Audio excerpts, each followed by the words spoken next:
2024 సార్వత్రిక ఎన్నికలకు ముందే క్రియాశీలక రాజకీయాల్లోకి వచ్చిన పెమ్మసాని చంద్రశేఖర్ గుంటూరు నుంచి టీడీపీ ఎంపీగా భారీ మెజారిటీతో గెలిచారు. ఈయన తొలిసారి ప్రజాక్షేత్రంలోకి అడుగు పెట్టగానే మోదీ 3.0 కేబినెట్లో చోటు దక్కింది. పెమ్మసానికి సహాయ మంత్రి పదవితో పాటు శ్రీకాకుళం ఎంపీ రామ్మోహన్ నాయుడుకు కేంద్ర మంత్రి పదవి ఇవ్వనున్నారు. ఇవాళ రాత్రి 7 గంటలకు నరేంద్ర మోదీతో పాటు వీరిద్దరూ కూడా మంత్రులుగా ప్రమాణ స్వీకారం చేయనున్నారు.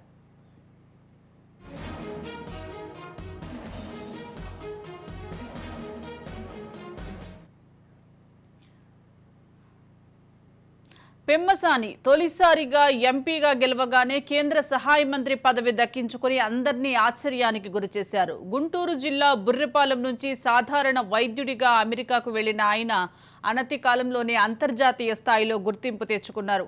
అమెరికాలో వైద్య విద్య లైసెన్సింగ్ పరీక్షకు హాజరయ్యే విద్యార్థుల కోసం యూ వరల్డ్ పేరుతో ఆన్లైన్ శిక్షణ సంస్థను ప్రారంభించి స్వల్ప వ్యయంతో వారికి శిక్షణ అందించేందుకు శ్రీకారం చుట్టారు.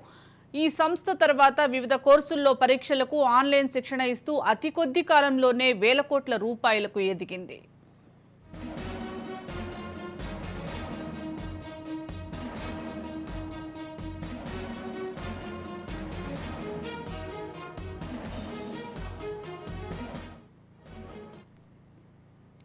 అంతర్జాతీయంగా ఆయనకున్న అనుభవం, రాష్ట్రానికి పరిశ్రమలు తీసుకురావటం, ఇక్కడ యువతకు ఉపాధి అవకాశాల కల్పనలో ఉపకరిస్తుందనే ఉద్దేశంతో ఆయన్ను కేంద్ర మంత్రి పదవికి చంద్రబాబు ఎంపిక చేసినట్లు చెబుతున్నారు.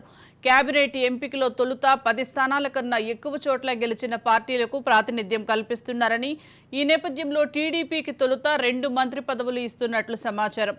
మంత్రివర్గ విస్తరణలో మరో 2 మంత్రి పదవులు వస్తాయని తెలుగుదేశం వర్గాలు చెబుతున్నాయి.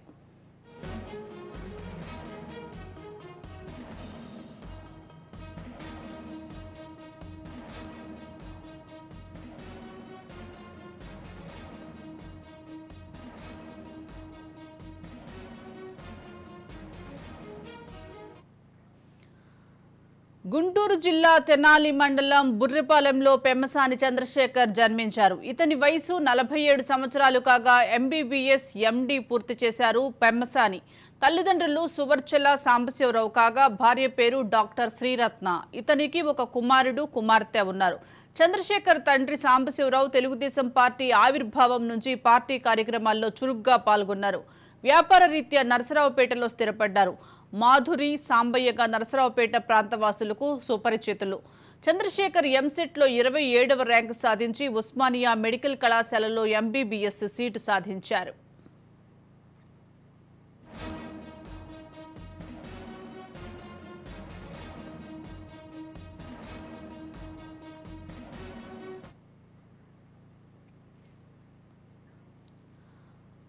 పీజీ చదివేందుకు అమెరికా వెళ్లిన ఆయన అక్కడ United states medical licensing exam పూర్తి చేయడంతో వసతి, శిక్షణకు అధిక వ్యయభారం వంటి సమస్యలను ఎదుర్కొన్నారు. పోస్ట్ గ్రాడ్యుయేషన్లో జనరల్ గైసింగర్ వైద్య కేంద్రం నుంచి అత్యధిక మార్కులు సాధించి ప్రతిభ చాటారు. అమెరికాలోని లైసెన్సింగ్ ఎగ్జామ్స్ కు హాజరయ్యే విద్యార్థుల కోసం యూ వరల్డ్ పేరుతో ఆన్లైన్ శిక్షణ సంస్థను స్థాపించారు. అమెరికాలోని డల్లాస్లో పెమ్మసాని ఫౌండేషన్ ద్వారా ఉచిత వైద్య సేవలను అందించారు. తొలి నుంచి టీడీపీతో అనుబంధం ఉన్న చంద్రశేఖర్ ఎన్ఆర్ఐ విభాగం తరపున క్రియాశీలకంగా వ్యవహరించారు. 2014లో నరసరావుపేట పార్లమెంట్ స్థానం నుంచి టీడీపీ అభ్యర్థిగా ఆయన పేరు ఖరారైన రాజకీయ పరిణామాల నేపథ్యంలో రాయపాటి సాంబశివరావు పోటీ చేశారు.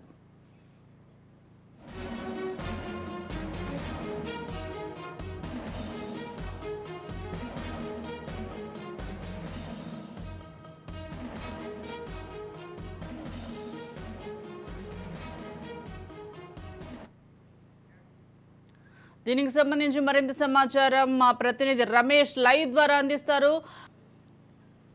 ఏదైతే మీరు చెప్పినట్లుగానే ఆంధ్రప్రదేశ్ సంబంధించి 3 మంత్రి పదవులు వచ్చాయని చెప్పుకోవచ్చు. టీడీపీకి 2 ఎంపీలకి కేంద్ర మంత్రి చోటు దక్కిందని చెప్పుకోవచ్చు. నిన్న సుదీర్ఘంగా అటు మోడీతో పాటు అగ్రనేతలు సమావేశమైనటువంటి నేపథ్యంలో పెద్ద ఎత్తున అటు ఎంపీ సీట్లు టీడీపీకి రావడం, అదేవిధంగా జనసేన పార్టీ కూడా కీలకంగా మారినటువంటి నేపథ్యంలో చంద్రబాబు నాయుడు అటు పవన్ కళ్యాణ్ తో కూడా ఆ భేటీ 2 రోజుల పాటు కొనసాగినటువంటి పరిస్థితి కనపడుతుంది. అయితే మొత్తంగా కేంద్ర మంత్రులు ఎవరెవరికి ఇవ్వాలంటూ కూడా కసరత్తు అయితే జరిగింది.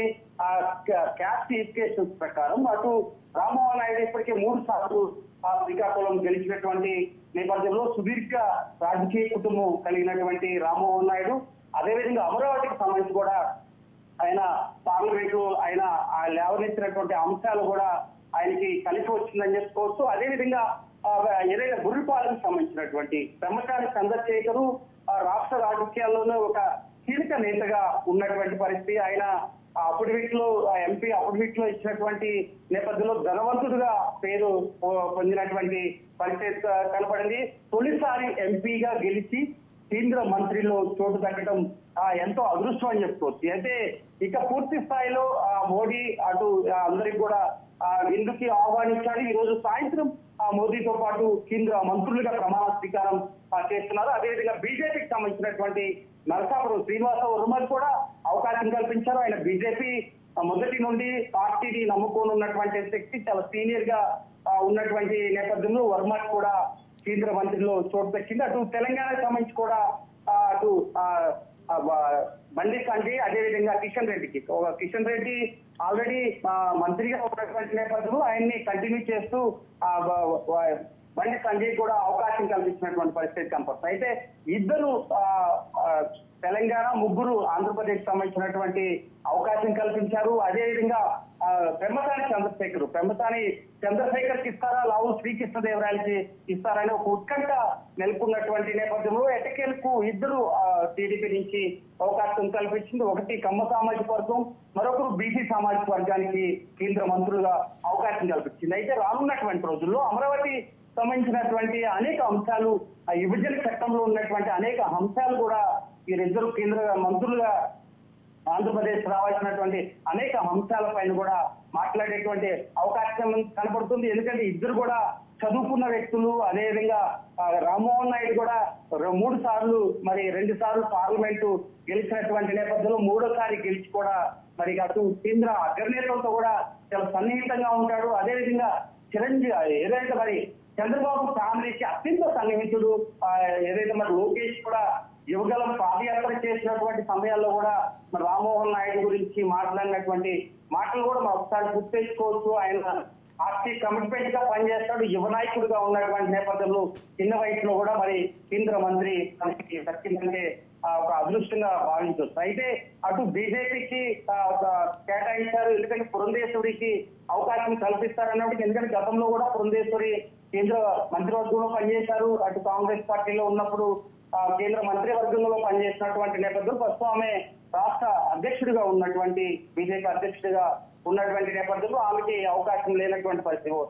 ఏదైతే వర్మకి సీనియర్ కావడం, అదేవిధంగా నరసాపురం ఎంపీగా గెలవడం పట్ల కూడా అటు బీజేపీకి టీడీపీకి సమన్వయం జరిగినటువంటి పరిస్థితి కనపడుతుంది. రానున్నటువంటి రోజులు ఆంధ్రప్రదేశ్ సంబంధించినటువంటి బీజేపీలో ఎవరైతే పనిచేశారో వారందరికీ కూడా పార్టీలో పోస్టులు ఇచ్చేటువంటి అవకాశం ఉంది. ఖచ్చితంగా ఈ ఇద్దరు కేంద్ర మంత్రులు ఆంధ్రప్రదేశ్ కి రావాల్సినటువంటి అనేక అంశాలపైన మాట్లాడేటువంటి అవకాశం ఉంది. ఇప్పటికే చంద్రబాబు నాయుడు అటు పవన్ కళ్యాణ్ సంబంధించి కూడా ఏదైతే ప్రత్యేక హోదా అంశంపై కూడా దృష్టి సారించారు. కేంద్ర మంత్రివర్గానికి సంబంధించినటువంటి అనేక అంశాలు అటు కేంద్ర పెద్దలతో మాట్లాడేటప్పుడు, మోడీతో మాట్లాడేటప్పుడు ఏదైతే ప్రత్యేక హోదా అంశం పైన లేవనెత్తినటువంటి పరిస్థితి.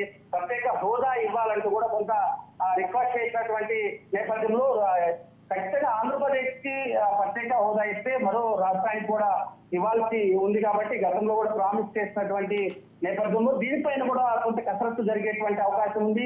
ముఖ్యంగా పోలవరం సంబంధించినటువంటి అంశాలు ఇప్పటికి కూడా వరకు కూడా నెరవేరినటువంటి పరిస్థితి.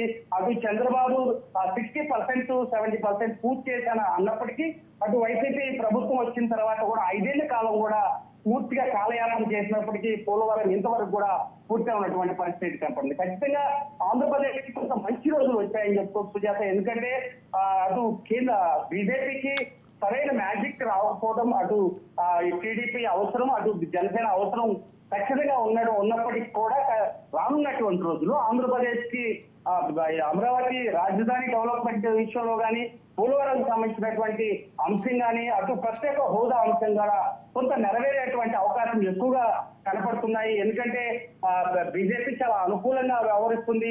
రానున్నటువంటి రోజుల్లో టీడీపీ కూటమికి ఖచ్చితంగా అనుకూలంగా వ్యవహరించేటువంటి అవకాశం ఉంటుంది.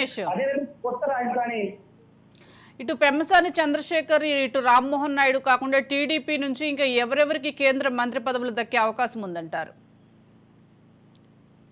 ఖచ్చితంగా ఈ రోజు ఇప్పటి వరకు కూడా మనకి అందుతున్నటువంటి సమాచారం ఈ ముగ్గురిని ఈ రోజు విందుకు కూడా మోదీ ఆహ్వానించారు. ఏదైతే నర్సాపూర్ బీజేపీ ఎంపీగా ఉన్నటువంటి శ్రీనివాస్ వర్మ, అదేవిధంగా రామ్మోహన్ నాయుడు, అదేవిధంగా పెమ్మసాని చంద్రశేఖర్. అయితే జనసేనకు సంబంధించి ఇద్దరు ఎంపీలు గెలిచినారు. అదేవిధంగా బీజేపీ నుంచి ముగ్గురు గెలిచినటువంటి నేపథ్యంలో అటు టీడీపీలో కూడా పెద్ద సంఖ్య ఎక్కువగా ఉన్నప్పటికీ బీజేపీకి జనసేనకు సంబంధించి కూడా కొంత ఆలోచన చేస్తున్నటువంటి పరిస్థితి కనపడుతుంది. ఈ విడతలో వేస్తారా, సెకండ్ విడతలో వేస్తారా, సహాయ మంత్రి జనసేన పార్టీకి వచ్చేటువంటి అవకాశం కనపడుతుంది. ఎందుకంటే ఇద్దరు కాకినాడ నుంచి గెలిచినటువంటి ఉదయ్ కుమార్ గాని వీళ్ళు ఖచ్చితంగా పార్టీ కోసం కమిట్మెంట్ గా పనిచేసినటువంటి నేపథ్యంలో అటు మచిలీపట్నం సంబంధించి కూడా పొలంనేని బాలశౌరి కూడా గెలిచినటువంటి నేపథ్యంలో ఖచ్చితంగా వీరిద్దరు సహాయ మంత్రి ఇచ్చేటువంటి అవకాశం కనపడుతుంది. ఎందుకంటే జనసేన పార్టీ ఆంధ్రప్రదేశ్ లో అటు ఇంత పెద్ద బీజేపీకి కానీ టీడీపీకి కానీ సీట్లు రావడానికి జనసేన ఓట్ బ్యాంక్ చాలా కీలకంగా పనిచేసినటువంటి నేపథ్యంలో ఈ విషయమే బీజేపీ అగ్రనేతలు ప్రస్తావించారు. అటు మోదీ కూడా ప్రస్తావించినటువంటి నేపథ్యంలో ఖచ్చితంగా జనసేన కూడా ఒక సహాయ మంత్రి తగినటువంటి అవకాశం ఇచ్చేటువంటి అవకాశం ఉంది. ఏదేమైనా ఇద్దరు టీడీపీ అదేవిధంగా ఒక బీజేపీ రావడం రానున్నటువంటి రోజుల్లో 12 ప్రమాణ స్వీకారం తర్వాత ఆంధ్రప్రదేశ్ కి కొంత మంచి రోజులు వచ్చినట్టు అని చెప్పుకోవచ్చు. Right, thank you Ramesh.